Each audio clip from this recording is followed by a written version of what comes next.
Eh, Pertanyaan keren-keren nih Kak Eka. Hmm. Mungkin udah capek orang-orang. Datorik mau nanya lagi? Ya Kak, Boleh? Ya, apa? kenapa dada Ada. Rasulullah dibelah? Oh ya, pertanyaannya bagus nih, Torik. Dada Rasulullah dibelah, diisi sama ketenangan, supaya nanti ketika Rasulullah berdakwah, menghadapi orang-orang kafir yang selalu marah-marah. Kalau dibilangin, wahai orang-orang Quraisy, kan waktu itu Rasulullah berdakwah pada orang Quraisy, sukunya sendiri ya. Rasulullah sendiri orang Quraisy sebetulnya. Wahai orang-orang Quraisy, jangan menyembah berhala, sembah Allah. Wah, itu marahnya minta ampun adik-adik. Rasulullah dibilang pendusta, Rasulullah dibilang tukang Ya, sihir, Rasulullah dibilang pemecah belah, udah sampai boleh ada ngacung deh. yang ketika Rasulullah sedang sholat diinjek lehernya, kemudian ketika Rasulullah jalan dikasih duri, kemudian ketika Rasulullah berdakwah itu dilemparin batu kakinya. Nah, supaya Rasulullah tetap tenang, dadanya dibersihkan dari rasa khawatir, dicuci dari hal-hal yang buruk, dari rasa iri, rasa dengki, rasa sifat-sifat yang nggak bagus, kayak apa ya, kayak benci, kayak marah, itu dibersihkan. Bukan berarti Rasulullah nggak bisa marah. Rasulullah marah hanya kalau Allah agamanya diserang dan Allah dihina. Tapi kalau Rasulullah dihina, dibilang Muhammad kamu pembohong, Muhammad kamu penyihir. Rasulullah nggak pernah marah. Kenapa? Karena dadanya udah bersih dari rasa marah, dari rasa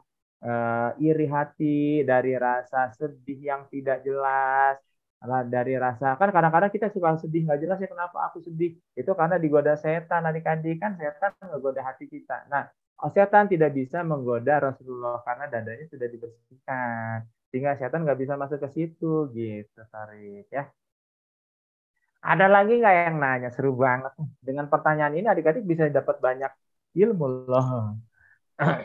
Iya, jadi Makasih Kak. banyak tahu juga ya. Sama-sama. Satu pertanyaan terakhir deh. Ada yang mau Oke. nanya nggak adik-adik? Sebelum kakak tutup dulu.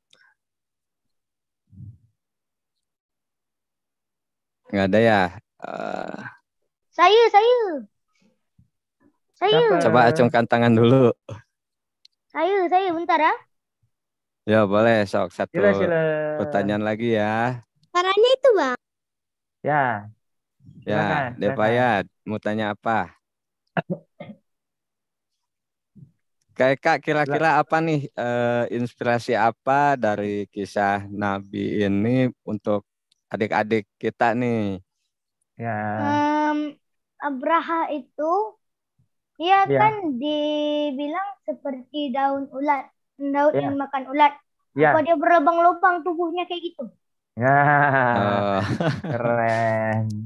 Ya, Fayat, kita nggak pernah tahu pastinya seperti apa, karena yang daun dimakan ulat itu dari Al-Quran, ya Allah sudah menyampaikan hmm, kayak gitu ya. Kalau kalau nggak dijelaskan di Al-Quran tubuhnya berlubang dan sebagainya, mungkin karena Al-Quran itu bahasanya sangat indah ya. Jadi kalau kita bilang, oh Abraha tubuhnya sampai berlubang-lubang, itu kan kelihatannya serem banget. Tapi kalau Al-Quran bahasanya sangat indah, seperti daun dimakan ulat, ya kita bayangin sendiri deh daun dimakan ulat kayak gimana ya. Ada yang ngebayanginnya berlubang, ada yang bayanginnya jadi keriput. Itu mah terserah kita, karena itu tidak terlalu penting adik-adik Abraha itu seperti apa. Yang penting adalah niatnya Abraha itu disampaikan sama Allah gagal. Kenapa? Karena Allah melindungi Ka'bah. Allah yang menentukan kesombongan manusia yang sewenang-wenang sama orang lain. Bayang masa orang sudah beribuan tahun datang ke Ka'bah, ini mau dirobohkan hanya gara-gara dia pengen didatangi sama orang-orang. Itu kan sombong banget kalau manusia kayak gitu. Pengen kalau zaman sekarang.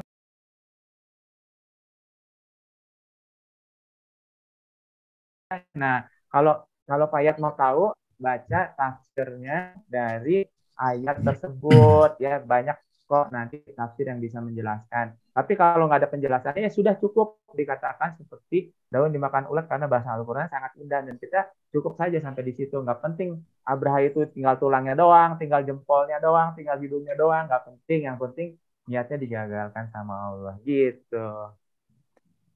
Alhamdulillah, Alhamdulillah. Alhamdulillah. Terjawab semua ya adik-adik. Nanti misalkan misalkan ada yang mau tanya-tanya lagi, boleh nanti saya habis sesi Zoom beres ya. Besok jangan lupa hadir lagi jam 4 sama sore bersama Kak Eka. Nanti materinya apa Kak Eka besok? Besok materinya tentang kemenangan-kemenangan Rasulullah. Pasti lebih seru lagi ya Kak Eka Iya, ya. iya, iya.